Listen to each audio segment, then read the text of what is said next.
20వ తేదీన లోక్ నాయక్ ఫౌండేషన్ అవార్డుల ప్రదానోత్సవం. ఈ నెల 20వ తేదీన లోక్ నాయక్ ఫౌండేషన్ ఆధ్వర్యంలో ప్రముఖులకు అవార్డులు అందజేయనున్నట్లు ఫౌండేషన్ వ్యవస్థాపకులు ఆచార్య యార్లగడ్డ లక్ష్మీనారాయణ చెప్పారు. శుక్రవారం విశాఖలో మీడియాతో ఆయన మాట్లాడారు. ఎండమూరి వీరేంద్రనాథ్కు సాహిత్య పురస్కారం అందజేస్తామన్నారు.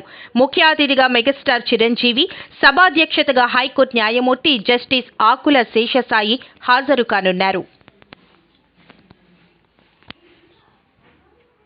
రాజ్యాంగాన్ని నాకు తెలిసిన సంఘటన చెప్తాను మీకు. కేఆర్ నారాయణ గారు మనకి రాష్ట్రపతి చేశాడు. ఆయన చదువు అయిపోయిన తర్వాత ఢిల్లీ బయలుదేరాడు. ఆయన ఢిల్లీ బయలుదేరితే అక్కడ రాజావారు ఎవరైతే ఆయనకి కేరళలో ఆర్థిక సహాయం చేశారో ఆయన లెటర్ ఇచ్చారు అంబేద్కర్ గారికి. ఈయన పెట్టి తీసుకుని ఢిల్లీలో దిగి ఢిల్లీ స్టేషన్ బయట హోటల్లో దిగి లాడ్జ్లో దిగి అంబేద్కర్ గారిని ఇంటికి వెళ్ళాడు. ఇలా లెటర్ ఇచ్చాడు. ఎమ్మట ఆయన ఏది నీ సూట్ కేసు అడిగాడు. అది హోటల్ అని చెప్పి డ్రైవర్ని పిలిచి ఆ సూట్ కేసు ఇచ్చి ఆయన ఇంట్లో పెట్టుకున్నాడు అంబేద్కర్ గారు. కేఆర్ నారాయణ సెక్రటరీ గారు పెట్టినప్పుడు నేను 3 పదవులకి క్యాబినెట్ ర్యాంక్తో ఉన్న ఇండియా అకాడమీ, అధికార భాషా సంఘం, ప్రాధికార సంఘం మూడింటికి నేను రాజీనామా చేసి ఆ రోజు రాజకీయాల గురించి కానీ రాజకీయ నాయకుల గురించి కానీ మాట్లాడమని చెప్పాను.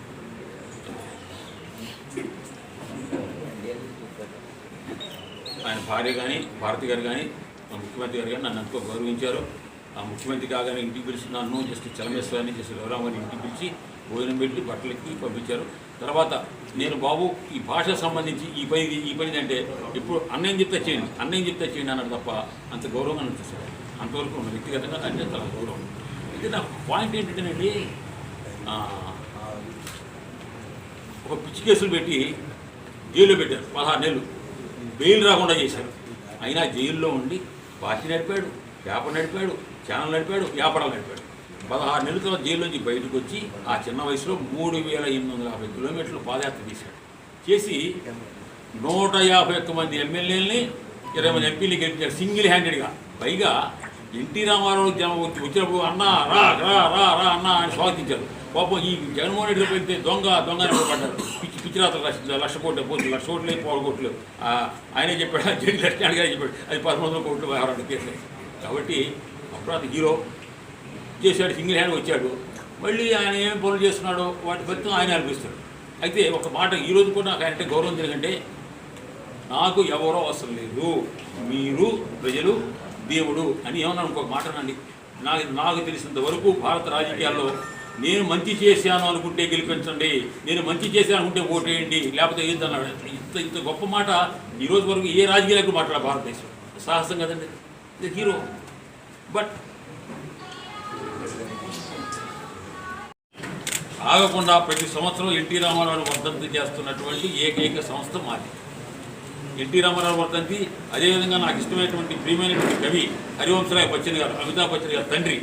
అమితాబ్ బచ్చన్ గారు ఇంకా సినిమాలో ప్రవేశించకముందే హరివంశరాయ్ బచ్చన్ గారితో నాకు సంబంధాలు ఉండేవి, ఉత్తర ప్రదేశాలు ఉండేవి.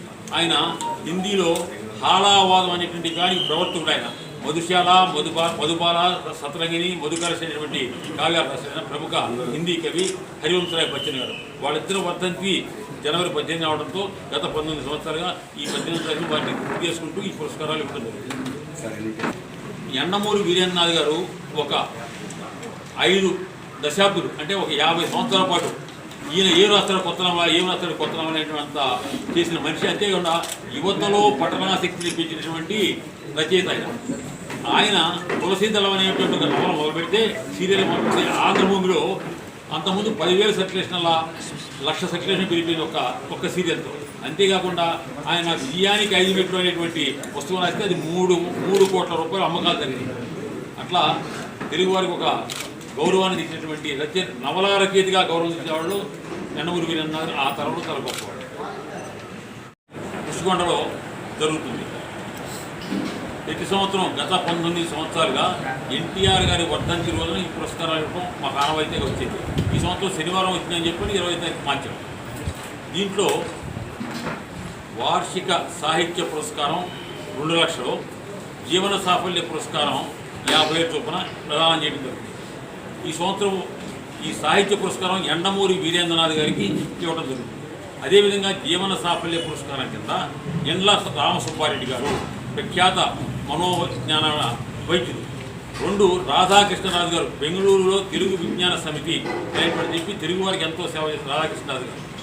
మూడవ వారు విల్సన్ సుధాకర్ తుల్లుమిల్లి అని చెప్పని ఆయన అంతర్జాతీయంగా ప్రపంచవ్యాప్తంగా పర్యటన రంగంలో నిపుణుడు, భారతదేశం తరఫున చాలా పర్యాటక నిపుణుడుగా ఉన్నాడు. ఆయన స్వయంగా కవి కూడా. అందుచేత వీళ్ళ ముగ్గురికి 50,000 చొప్పున జీవన సాఫల్య పురస్కారాలు, ప్లస్ యండమూరి వీరేంద్రనాథ్ గారికి 2 లక్షల రూపాయల సాహిత్య పురస్కారం. ఈ సభకి ముఖ్య అతిథిగా చిరంజీవి గారు వస్తున్నారు.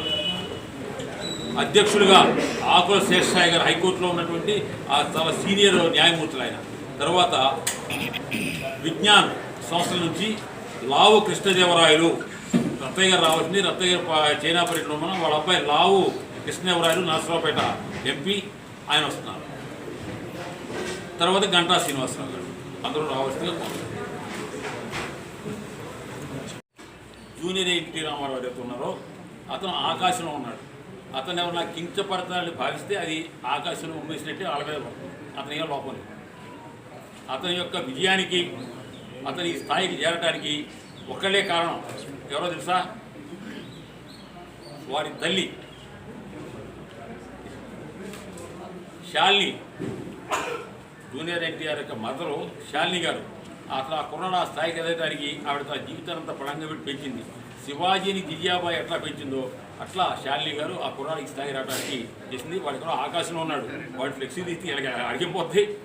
బాలకృష్ణ తారక్ని ఎవరైనా తిట్టినా విమర్శించినా వాళ్ళకే నష్టం తప్ప తారక్కే నష్టం లేదు. ఇంక పెరుగుతాడు పై.